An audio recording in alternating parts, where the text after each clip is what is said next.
السلام علیکم ورحمۃ اللہ وبرکاتہ۔ محترم ناظرین، آج آپ کے سامنے میں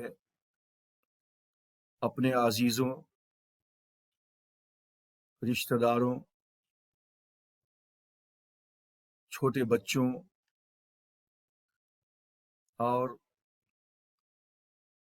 اپنی بالغ اولاد کا، اپنے والدین کے اور والدین کا اپنے بالغ اولاد کے چومنے، اس کو ایک دوسرے کو بوسہ دینے کے متعلق ہے۔ حدیث کی روح سے یہ جائز ہے یا نہیں، اس سلسلے کے اندر بہت سارے لوگوں کو کچھ غلط فہمیاں ہوتی ہیں کہ بھائی بچی بڑی ہے، جوان ہے، تو باپ اس کی پیشانی کو بوسہ دے سکتا ہے یا نہیں دے سکتا ہے۔ لڑکی جوان ہے، لڑکا جوان ہے، اپنے باپ کو چوم سکتا ہے نہیں چوم سکتا ہے، پیشانی کا بوسہ دے سکتا ہے نہیں دے سکتا ہے۔ اسی طریقے سے بطور ادب، احترام کے، محبت کے اپنے بزرگوں کا ہاتھ چوما جا سکتا ہے یا نہیں چوما جا سکتا ہے۔ اس سلسلے کے اندر ہمیں احادیث نبوی صلی اللہ علیہ وسلم سے کیا رہنمائی ملتی ہے، انشاءاللہ اس پہ کچھ باتیں ہوں گی، اور میں حدیث کا وہ ٹیکسٹ بھی آپ کے سامنے رکھوں گا۔ جیسا کہ آپ اسکرین کے اوپر عنوان دیکھ رہے ہیں، عزیزوں اور بچوں کا بوسہ، kiss of loved ones and children. اس سلسلے کے اندر ذہن میں رہے کہ بچوں کا شفقت و محبت کے تحت بوسہ لینا جائز اور پسندیدہ ہے، بشرطے کہ شہوت کا کوئی اندیشہ نہ ہو۔ چنانچہ رسول اکرم صلی اللہ علیہ وسلم نے حضرت حسین رضی اللہ تعالی عنہ کا بوسہ لیا ہے، اور یہ روایت بخاری کے اندر بھی موجود ہے اور مسلم کے اندر بھی حضرت ابو ہریرہ رضی اللہ تعالی عنہ سے مروی ہے۔ اپنے بالغ عزیزوں کو بھی از راہ شفقت بوسہ لینا جائز ہے۔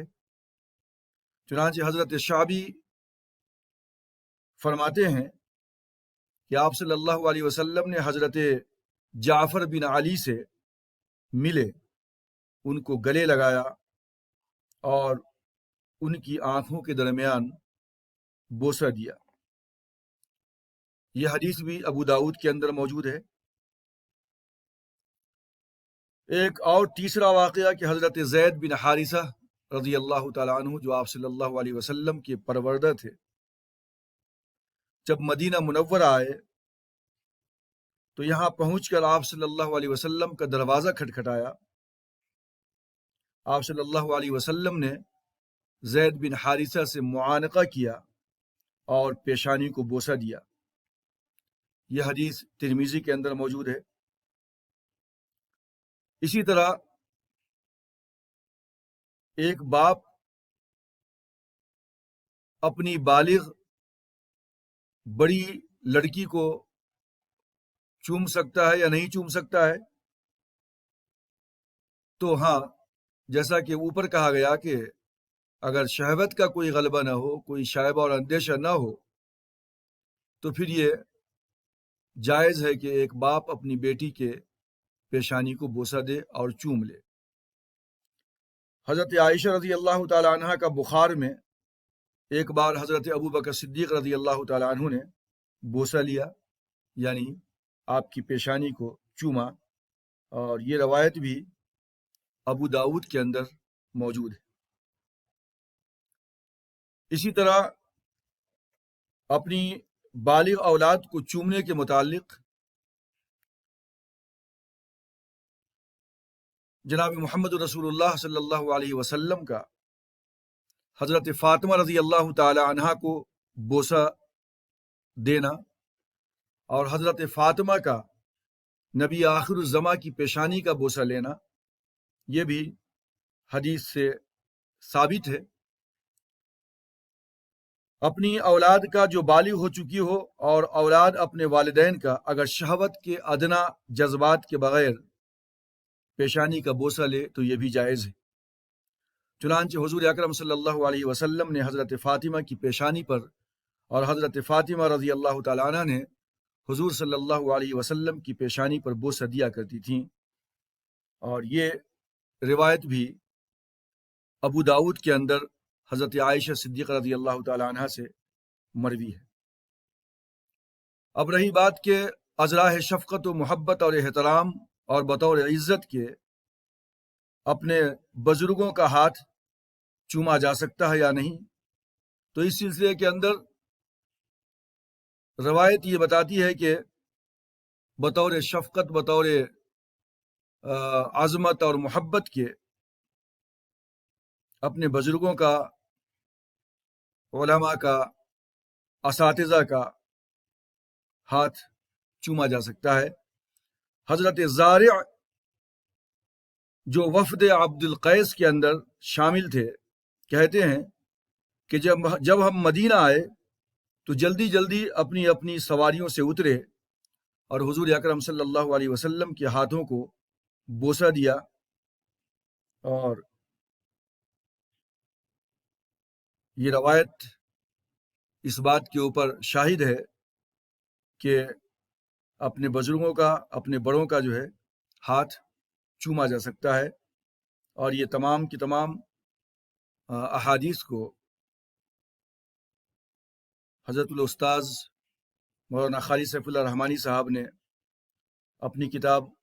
قاموس الفقہ کے اندر جمع کیا ہے، اور میں نے وہیں سے چند اقتباسات احادیث کے آپ کے سامنے رکھے ہیں اردو کے اندر، اور میں نے اس کا عربی ٹیکسٹ بھی اس اسکرین کے اوپر ڈالا ہے تاکہ مزید جو ہے اس بات کے اندر تقویت پہنچ جائے جو میں نے ابھی اردو کے اندر آپ کے سامنے کیا ہے۔ آگے ایک بار ہم ٹیکسٹ کو بھی دیکھ لیتے ہیں تاکہ اور مزید جو ہے اطمینان قلب ہو جائے۔ یہاں اردو میں لکھا ہوا ہے،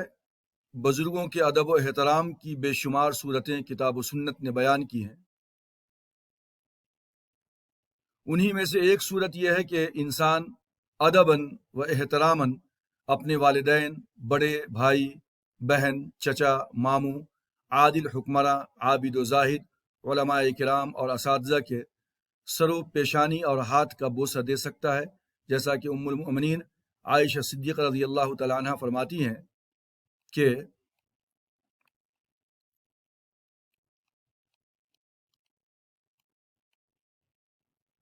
وَكَانَ النَّبِيُّ صلی اللہ علیہ وسلم اذا رآها ای ابنته فاطمہ رضی اللہ تعالی عنہ قد اقبلت رحب بها ثم قام الیها فقبلها ثم اخذ بيدها فجاء بها حتى يجلسها في مكانه، وكانت اذا اتاها النبي صلی اللہ علیہ وسلم رحبت به ثم قامت الیہ فقبلته، وأنها دخلت على النبي صلی اللہ علیہ وسلم في مرضه الذي قبض فيه فرحب وقبلها۔ ترجمہ: اللہ کے نبی صلی اللہ علیہ وسلم جب حضرت فاطمہ رضی اللہ تعالی عنہا کو آتے ہوئے دیکھتے تو کھڑے ہو کر ان کی طرف بڑھتے، ان کا استقبال کرتے اور ان کا ہاتھ تھام لیتے اور ان کو بوسہ دیتے اور اپنے بیٹھنے کی جگہ پر ان کو بٹھا دیتے۔ اسی طرح جب حضرت فاطمہ رضی اللہ تعالی عنہا کو آتے ہوئے دیکھتے تو کھڑے ہو کر ان کی طرف بڑھتے، ان کا استقبال کرتے اور ان کا ہاتھ تھام لیتے اور ان کو بوسہ دیتے اور اپنی بیٹھنے کی جگہ پر ان کو بٹھاتے۔ اور رسول اللہ صلی اللہ علیہ وسلم جب ان کے پاس تشریف لے جاتے تو وہ آپ کے پاس لپک کر پہنچتی، آپ کا ہاتھ تھام لیتی، آپ کو بوسہ دیتی اور اپنی جگہ پر بٹھاتی، اور آپ کے مرض الموت میں آپ کے پاس آئیں تو آپ نے ان کا استقبال کیا اور بوسہ دیا۔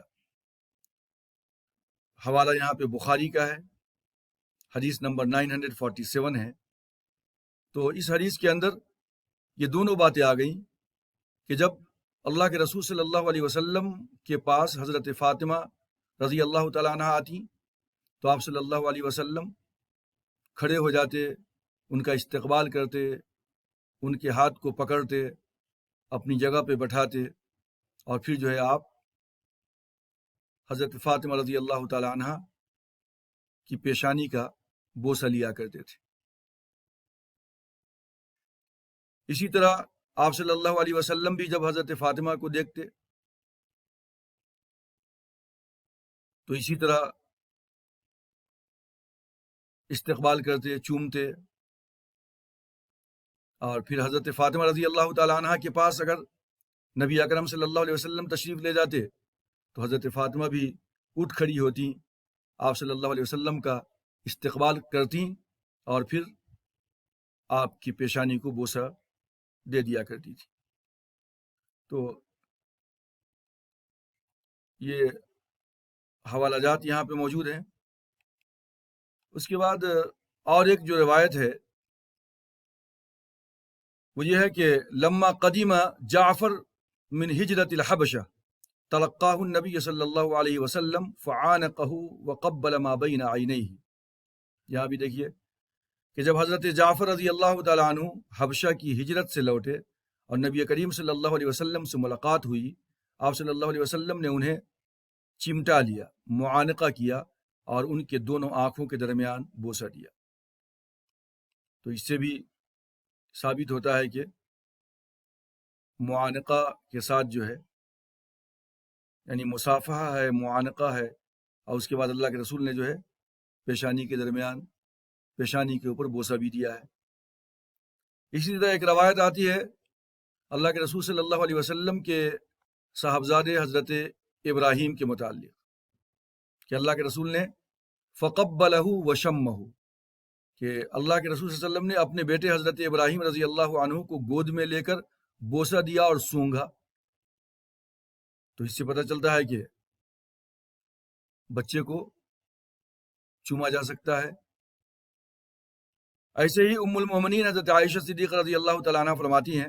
کہ ان ابا بکر رضی اللہ تعالیٰ عنہ لما توفی النبی صلی اللہ علیہ وسلم کشف عن وجہہ ثم اکب علیہ فقبلہ۔ جب اللہ کے رسول صلی اللہ علیہ وسلم کی وفات ہوئی تو ابو بکر رضی اللہ تعالیٰ عنہ نے آپ کے چہرے مبارک سے چادر ہٹایا اور جھک کر کے آپ کے چہرے مبارک کا بوسہ لیا۔ صحیح بخاری۔ تو لہٰذا سلف صالحین سے بھی سر اور ہاتھ کا بوسہ دینا ثابت ہے، جیسا کہ حضرت عبد الرحمن ابن رزین فرماتے ہیں کہ ہم ربضہ نامی مقام سے گزر رہے تھے، ہمیں خبر دی گئی کہ یہاں حضرت سلمہ بن اکوع رضی اللہ تعالیٰ عنہ موجود ہیں۔ ہم ان کے پاس آئے اور سلام کیا، انہوں نے اپنے دونوں ہاتھ باہر نکالے اور فرمایا کہ انہی ہاتھوں سے میں نے اللہ کے رسول کی بیعت کی ہے۔ انہوں نے اپنی ہتھیلی نکالی، ان کی ہتھیلی کو ان سبوں نے جو ہے چوم لیا، بوسہ دیا۔ تو یہ چند باتیں تھیں اپنے چھوٹے بچوں کو چومنے کے متعلق، بوسہ دینے کے متعلق۔ بالغ لڑکا ہو یا لڑکی ہو، اگر شہوت کا کوئی اندیشہ نہ ہو تو ان کی پیشانی کو بوسہ دیا جا سکتا ہے، جیسا کہ اللہ کے رسول نے حضرت فاطمہ الزہرا رضی اللہ تعالی عنہا کا بوسہ لیا۔ اسی طرح لڑکی ہو بالغ یا لڑکا ہو تو اپنے والد کا بھی جو ہے وہ بوسہ لے سکتا ہے، اس کی پیشانی کو چوم سکتا ہے، جیسا کہ مختلف روایتیں آپ کے سامنے ابھی آئی ہیں۔ وما علینا الا